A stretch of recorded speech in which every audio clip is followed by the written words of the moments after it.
Here we go. Yesterday you learned about diagramming data. Well, actually you learned about box and whisker diagram.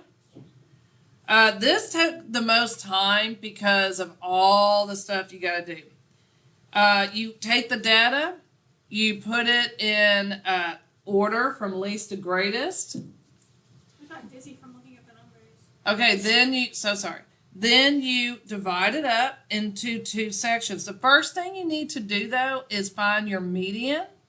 Okay, you need to find your median. Sometimes it's going to be one number, sometimes it's going to be two numbers. If it's two numbers, then you have to find the average. Okay? All right. Once you find your median, then you can divide it up into two halves. If you have two numbers in the middle, you have to include that number for the half. That's the biggest mistake people make. All right. So then you find the averages. You get the lower quartile and the upper quartile. That's the middle number. You need to know the smallest number and the largest. Then, and here's an example of a bunch of data where there's only one middle number, which is a lot easier, right? You want to hope to get those because it's less work. Okay, then when you draw your box and whisker, you pinpoint the lowest and the largest, and then you just kind of guesstimate where on, okay, just put it down, okay. You guesstimate where the middle number is going to be, the lower and the upper, and then you connect them, and it looks like a box with whiskers. The interquartile range is where you take the upper and lower quartiles. Now with with range on mean, median, mode, you would take the largest number and the smallest and subtract it. But when you're doing box and whisker, you take the upper and lower quartiles and subtract them. Okay, stem and leaf diagram. That's where we left off, and that's where we're starting. So hopefully we get through. All right. I think the one thing that was hardest is putting it In order? Yeah, because it gets busy. Okay. Well, that's why you want to cross it off and take your time. Okay, so luckily this one's in order. 16, 20, that's a 9, 29, 29, 30, 35, 39, 40, 44, 46, 50, 51, and 70. I'll let y'all catch up. With stem and leaf plot, you don't really have to, or diagram, you don't really have to put it in order from least to greatest. It's not as bad. But when you do it, you're going to draw a line like this. It's supposed to be a straight line. And then remember, the last digit is what's going to go on this side. All other digits will go over here. For this case, notice they're all two-digit numbers. We're going to start with the smallest number. What is the smallest number here? Kelly? 16. 16. So I'm going to cross it off. I'm going to put a 1 here and a 6 here.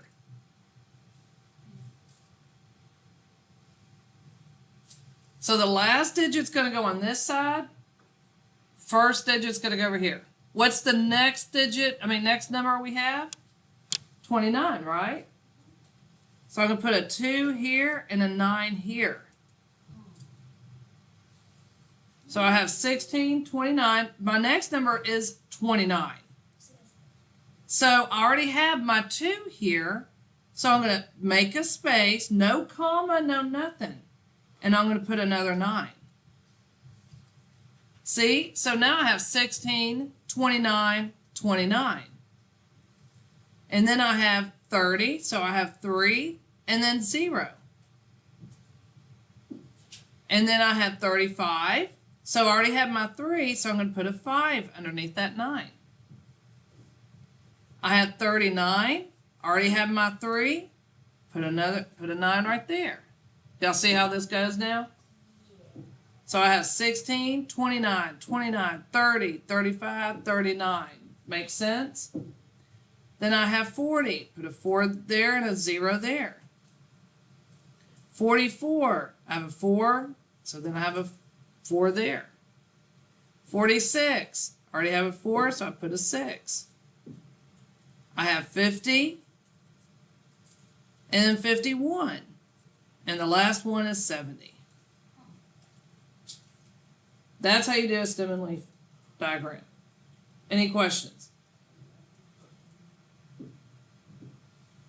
All right, I'm going to show you another example. What if I have 126, 127, and 209? Because I've had kids say, well, what if you have like more than 2 numbers? Draw your line. Now remember, your leaf is the last digit. Everything else is the first. The stem is all the other digits. So in this case, if it's a 3-digit number, you're only going to look at the first 2.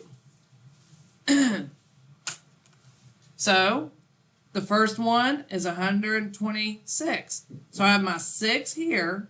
I put 12 there. My next one's 127. Well, I've got the 12 there, so I can put the 7 there. This is 209. 9 goes there. The 20 goes there. Y'all see how to do 3-digit numbers? The last digit will always be the leaf. The first couple of digits, it could even be a 4-digit number. Everything else will go here. Any questions? Got it? Okay, we are going to skip the scatter plot. Is there a difficult plot? Huh? Is it a difficult plot? No, it's not difficult. It's self-explanatory. It's very easy to kind of look at and tell what it is. So we're not going to worry about that. We're going to open up your book, do some examples. I'm going to set you free. This is not difficult.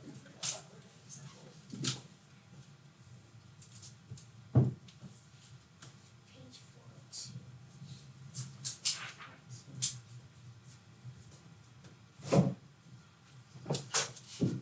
What's wrong with the book?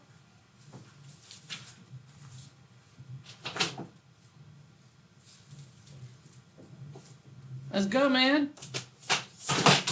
Oh my goodness, Kelly.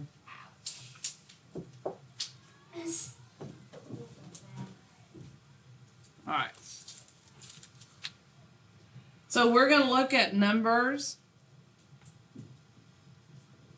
I'm going to start on another page. Then I won't have to flip back and forth. Yeah, I'm going to turn over. Okay. So we're going to do numbers 6 through 10 all together. Okay. So look in your book, and you will see 6 through 10. They give you a group of numbers, data, and then you have to find all that stuff. And the last one is construct the actual diagram.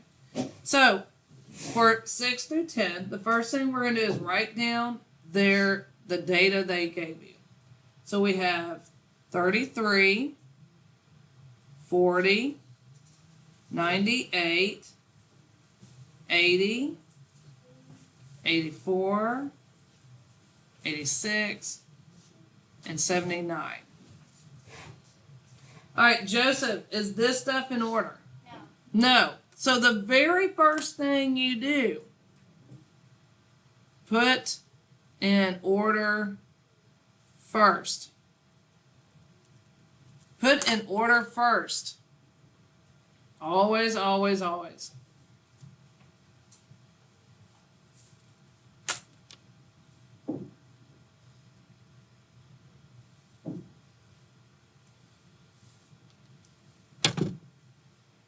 Okay. how would we do that? Joseph? Still going. So first you would put 33, Okay. then 40, then 79, then 80,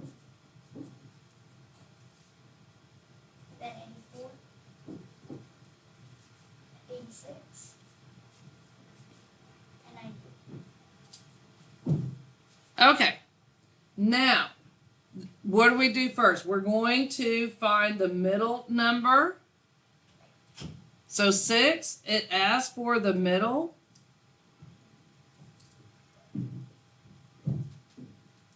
And so, Joseph, what would that be? 80. That's right. So I'm going to circle, and I'm going to put an M underneath it so that we know. So that's easy to find. It's right there in the middle. 7 is the lower. So, Atalia, what is... So now we have to divide it into two things.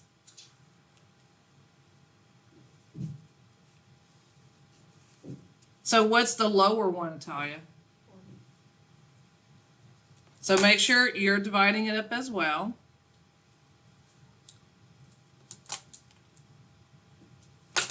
And then upper, Kelly, what would that be? 86. Very good.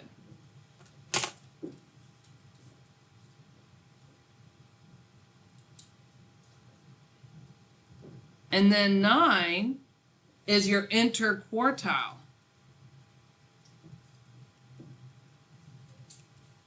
What would that be, Joseph?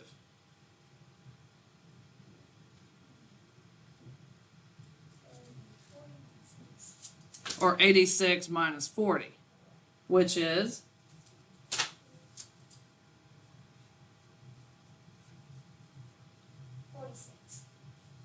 46.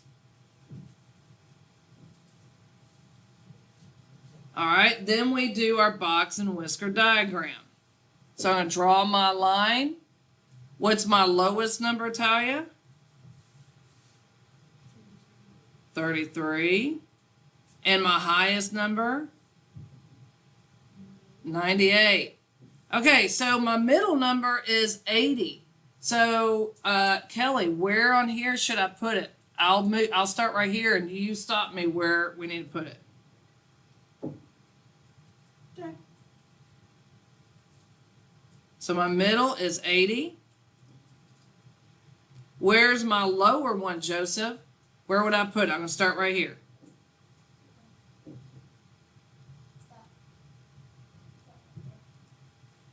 Okay, and Natalia, you're my upper. Where do I put it?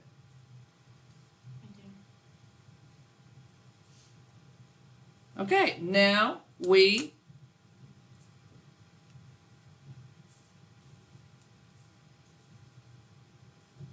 and there you go.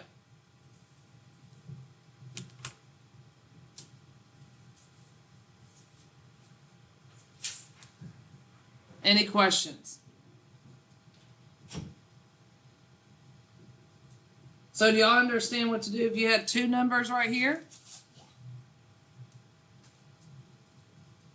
And you understand that then you would divide it up like this? So we don't need to do an extra? Cool, man. All right. Pretty self-explanatory. Do you think you understand the stem and leaf? Yes? When we do the stem and leaf, we just organize it like that, correct? And we do not do anything more. Yeah. Let's do 21. That's the one we also confused Not. because the use of the stem and leaf isn't Okay, let's do 21 real quick. All right, so we're going to do it in stem and leaf. So what we have here is 8, 12, 20, 17, 12, 15, 13, and you don't really have to put it in order. 29, 15, 29, and 6. You can, but I'm going to show you, you really don't have to. Who thinks it makes them feel better to do it? Okay, so let's go ahead and do it. What, Kelly, what's first? 6, And then, 8, 12, 12, well, hold on. 15. Well, wait, are you sure? Oh, 13. 13. And then 15. And then 15.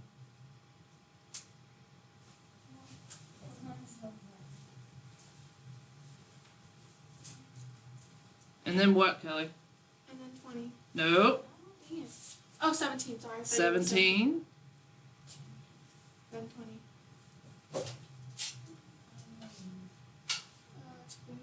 29. And then 29. Okay. So, stem and leaf. The interesting thing about this one is there's only one digit here and here, and the rest are 2. So, question. What would I put for the 1 digit? I tell you? That's right. So, it would have 0 and then 6. And then 0 and 8. See what I'm doing there? And then for the next one, I have 12. So I have 1 and 2. And then 12 again. 13. 15. 15. And then 17. And then I have my 20. So I'll have a 2. And then a 0 for 20. And then 29 and 29. Any questions?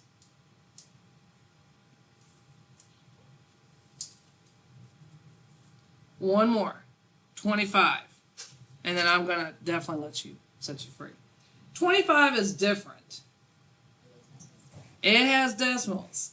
5.7, 5.1, 4.9, 6.3, 5.6, and then 6.4.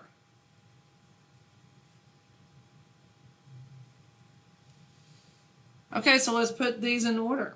What comes first? Joseph.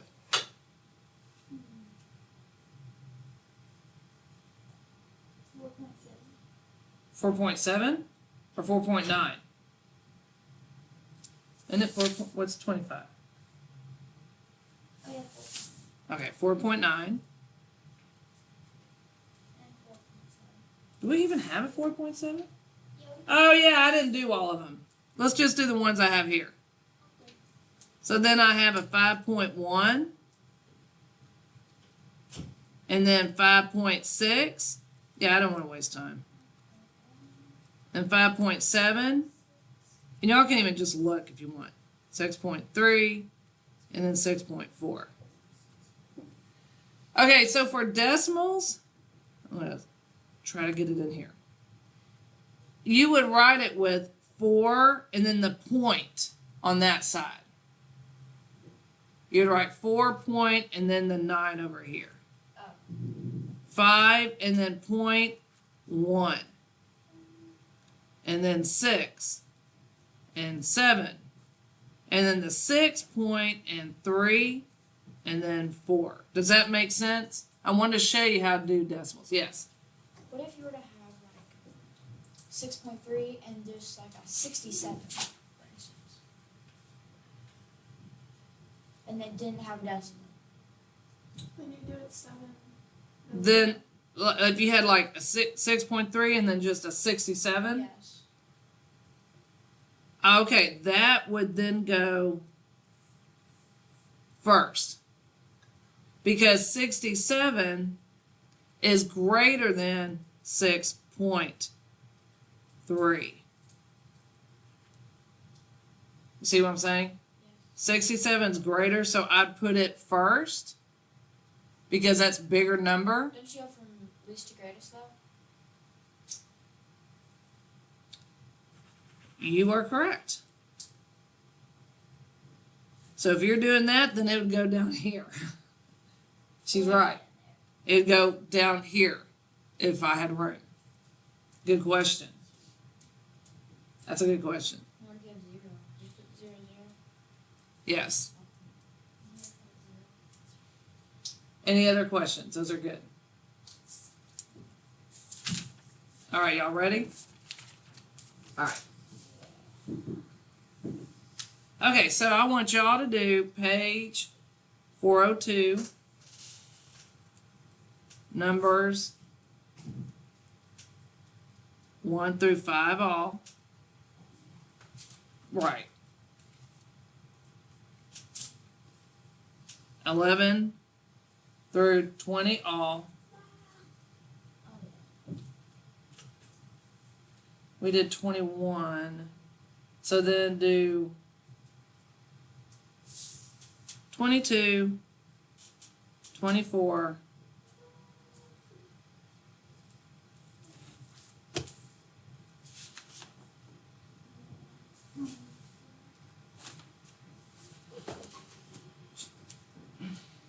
and 26. Do Thursday. That's not bad. Whoops. Do Thursday. No quiz, no test. There you go. All right.